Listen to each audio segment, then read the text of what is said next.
Who do you think is the best bounce-back candidate? I feel this, and I don't have as many facts as I'd like, but I have a feel that with Bob Melvin going to the Giants and his sort of attitude, which I think is a little different than Gabe Kapler's kind of tenure, I think there's a real upside here for a couple of reasons. One, they have some solid players. Their young catcher has a chance to be really one of the better players. Alex Cobb had a good year. Logan Webb, I think, is one of the best pitchers in baseball that no one really talks about.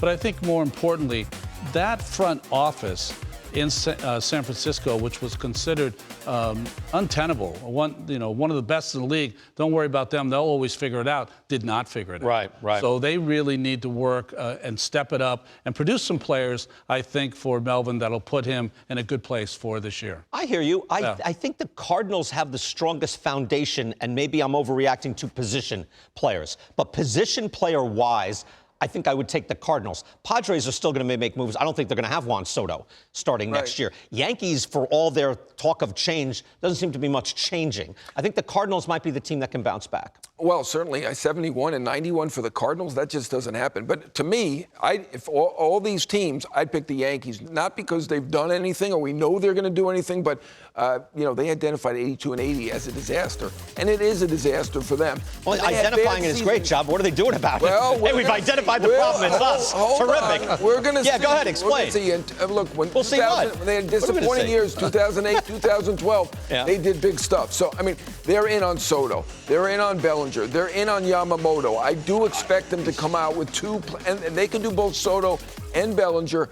I mean, are those the answers? I don't know. Are those the answers? Soto's still a good player. You add Soto and Bellinger to this team, plus all the injuries they had. I mean, this is better than an 80. In terms of talent, it's better than an 82 and 80 team. Should have been. Yeah. Should have been. Should have been. I wouldn't say they underachieved based on the injury because they had so many injuries, right? These guys all come back and are decent or better. I mean, Rodon was hurt.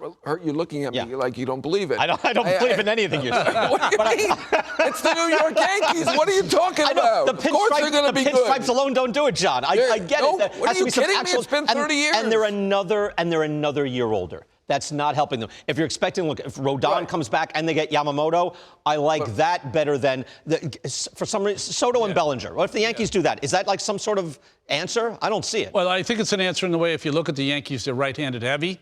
They could use some left-handed bats with the small porch. But I'm with you, Brian, in the sense that they have to give some help to Cole. At some point, they've got to have some starting pitching. Rotation collapsed. Where the rotation really speaks for the Yankees. It didn't last year. So you're saying if they have a lineup with Aaron Judge, Soto, Bellinger, and Rizzo, they're still not good. This is your contention. Yeah, that's okay.